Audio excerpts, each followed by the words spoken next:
Hi, I'm Brandon Kahila. Welcome to Streetwise. Everyone has a home address, and everyone with a home address lives on a street, avenue, boulevard, or road. Have you ever been curious about the origin of your street and the reason your street has the name it does? In this show, we'll learn about the individuals whose lives influenced our city streets, and the reason places are named as they are. We'll go back in history, revealing the stories within some of the greatest streets on Earth, here on Streetwise.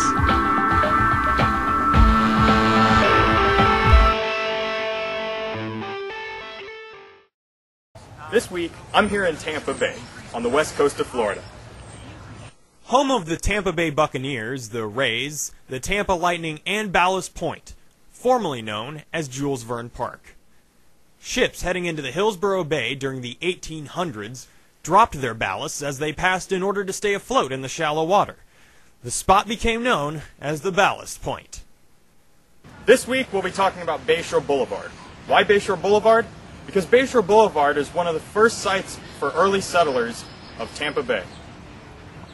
Bayshore Boulevard really starts here, at the south end of MacDill Air Force Base. But for our show, we begin our journey here, at the corner of Gandy Boulevard and Bayshore Boulevard, home to the longest continuous sidewalk in the world. Today, Bayshore Boulevard provides Tampa's most stately and elegant homes. On the seawall shore of the Hillsborough Bay, bordered by the longest-running sidewalk in the world, Bayshore reflects a proud heritage unparalleled. Throughout the history of Tampa, on any given day, you might see joggers, skaters, and bikers out on their daily quest for exercise, while others come just to soak up the sunshine and the view. To start off this episode of Streetwise, we have to first look at the original natives of this land, the Tocobaga Indians. The Tocobaga Indians lived in small villages at the northern end of Tampa Bay from 900 to the 1500s. Because of their proximity to both the bay and freshwater streams, the Tocobaga fished and gathered shellfish as their primary source of food. They also ate manatees, which were abundant in the nearby waters. In approximately 1528, Panfilo de Narvaez, a Spanish explorer, arrived in the Tampa Bay area. He and his men found the Tocobaga and brought disease and violence to the tribe's peaceful existence. As a result, the Tocobaga Indians became extinct within the next 100 years. This area has been home to many cultures, including the Tocobaga Indians. The only non-native members of this land were Cuban fishermen who would catch bountiful fish off the waters just adjacent to Bayshore Boulevard. As time went on, the fishing village turned into a farming area by the inhabitants. There was a freshwater creek that emptied into Tampa Bay, and this is where they settled their village. At first the town was called Spanish Town, but as time went by, it was called Spanish Town Creek. In 1824, the U.S. Army founded Fort Brooks. The soldiers at Fort Brooke uprooted the tranquility and fishing grounds once enjoyed by the settlement, and in time, the freshwater creek was filled up, and as a result, the settlement of Spanish Town Creek eventually left the area, never to return. In the late 1800s, Mr. Frederick A. Solomonson bought and sold real estate around his home. During this time, Bayshore did not exist as a street. Mr. Solomonson was able to persuade officials to pave a short road as an extension of Bay Street that was extended along the banks of the Hillsborough River. Mr. Solomonson also served as mayor of Tampa from 1893 to 1895, and again in 1904. A dream of Alfred Reuben Swan and Eugene Haltstinger brought about a major land development project of the Bayshore in the early 1900s. Together, Swan and Holtzinger visualized and developed a real estate dream on the Bayshore in 1907 by turning an environment of fiddler crabs, mudflat mosquito-filled land into a high-class residential district. Together, they purchased a large tract of land in the area and began developing it. In time, they had not only built a seawall and sidewalk beside it, but also electric lights. It was a vision to behold. Within a few years, the development along part of the Bayshore was completed, and it was named Suburb Beautiful. In time, Bayshore Drive was tied in with the country road opened in the early 1890s, with a trolley line to Ballast Point. In 1914, this 3.12-mile-long country road became the boulevard consisting of two 11-foot strip brick pavements. It was at this time that many stately homes began to rise near the sidewalk of Bayshore Boulevard. Bayshore Drive proper, Boulevard, became a picturesque artery from downtown to South Tampa. In 1908, the words Bayshore Boulevard appeared for the first time in the Tampa City Directory. On October 25, 1921, the city of Tampa experienced the worst storm since 1848. The Tampa Morning Star headline stated that lost through storm severe. These ominous headlines referred to the hurricanes that developed in the Caribbean, that swung around Cuba and proceeded northward into Tampa Bay, then slipping in. The downpour of rain fell. The streets were a mass of litter and broken glass, shattered awnings, and tangled wire. Water did the worst.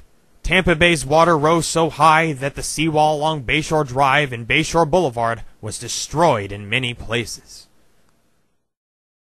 We now arrive at Chapin Avenue, former home of Chester Chapin and his wife. They are responsible for implementing the first ever trolley car in Tampa Bay, running all the way from historic Ybor City to Ballast Point. Mr. and Mrs. Chester W. Chapin were originally from New York and were looking for a winter home in the South. The Chapins would become very instrumental in helping develop the Bayshore area in the city. They found and purchased 110 acres of land, 3 miles south of the city limits of them.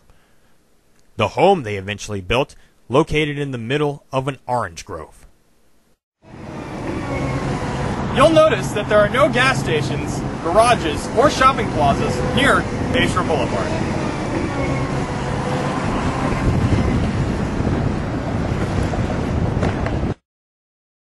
In 1936, the City Board of Aldermen passed an ordinance prohibiting these constructions. While some businesses were outraged, the ordinance was locally historic, first towards keeping at least one major street free of commercial clutter, and thus preserving the beauty of Bayshore Boulevard. The longest continuous sidewalk in the world, here on Bayshore Boulevard, is 3.12 miles long.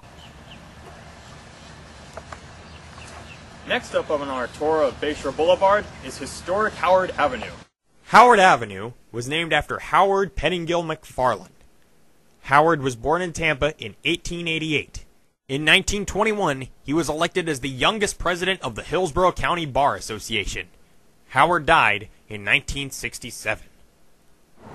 Now I'm standing at the corner of Bay to Bay Boulevard and Bayshore Boulevard. Why Bay to Bay? Well, it stretches all the way from the Hillsborough Bay, near Bayshore Boulevard, to the Tampa Bay, near West Shore Boulevard. And now we've reached the end of Bayshore Boulevard. It terminates here at Platt Street, where it goes into Ybor City and historic downtown Tampa. Obadiah H. Platt, from Hyde Park, Illinois, was born around 1836 in New York. Platt was a prospector who in 1865 bought the land that would now be known as Platt Street. You can still find remnants of the trolley tracks here at the Platt Street Bridge. Now, Gasparilla may sound like an exotic drink or even a flower, but if you ask anyone around here, they'll tell you exactly what it means. Food, beads, and merriment. It means that January is here, and that this great festival is about to begin. The people of Tampa have always had a love affair with the legendary pirates of the Caribbean. It is very obvious when you look at Tampa's famous football team, the Buccaneers. And Tampa is also famous for its Gasparilla events. The name and foundation of Tampa's traditional Gasparilla Carnival come from legendary pirate Jose Gaspar, last of the Buccaneers, who terrorized the coastal waters of West Florida during the late 18th century. Gaspar, given to calling himself Gasparilla, served as a lieutenant in the Royal Spanish Navy for 5 years until 1783, when upon seizing command of a Spanish sloop of war, he and his fellow mutineers set sail for the Florida Straits, and so the young Spanish aristocrat turned pirate began an adventurous life as an outlaw of the sea. Tampa has upheld its tradition by celebrating Gasparilla every year. The festival was so successful that the people of Tampa decided to have this carnival every year. It became known as the Gasparilla Festival.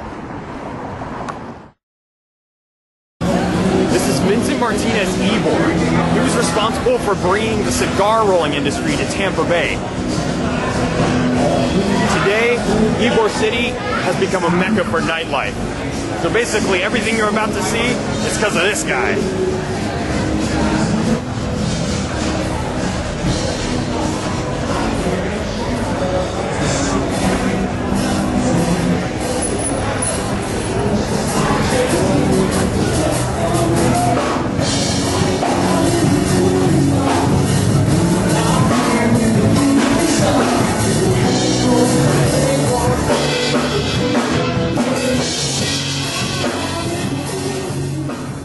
Ybor City is a historic neighborhood in Tampa, Florida, located just northeast of downtown. It was founded in the 1880s by cigar manufacturers and was populated by thousands of immigrants, mainly from Spain, Cuba, and Italy. For the next 50 years, workers in Ybor City's cigar factories would roll millions of cigars annually. This is what Ybor City's famous for. It's where they make hand-rolled cigars.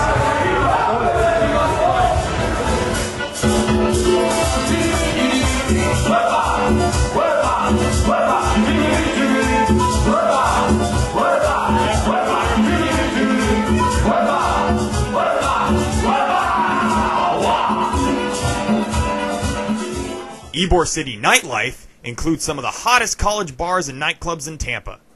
You'll also find everything you need, including techno dance clubs, outdoor patio bars, martini bars, entertainment venues, happy hour bars, live music jazz bars, and much more. Let's go check out Gaspar's Grotto, named, as you know, after Jose Gaspar.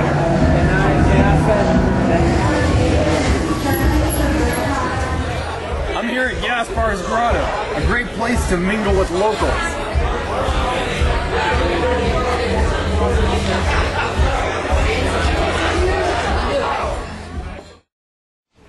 Obviously, there are several other streets that run adjacent to Bayshore Boulevard, which we didn't have time to cover in this week's episode of Streetwise. We hope that we've informed you and educated you, while at the same time entertaining you about the glorious town of Tampa Bay. Until next time, I'm Brandon Kahila, now you're Streetwise.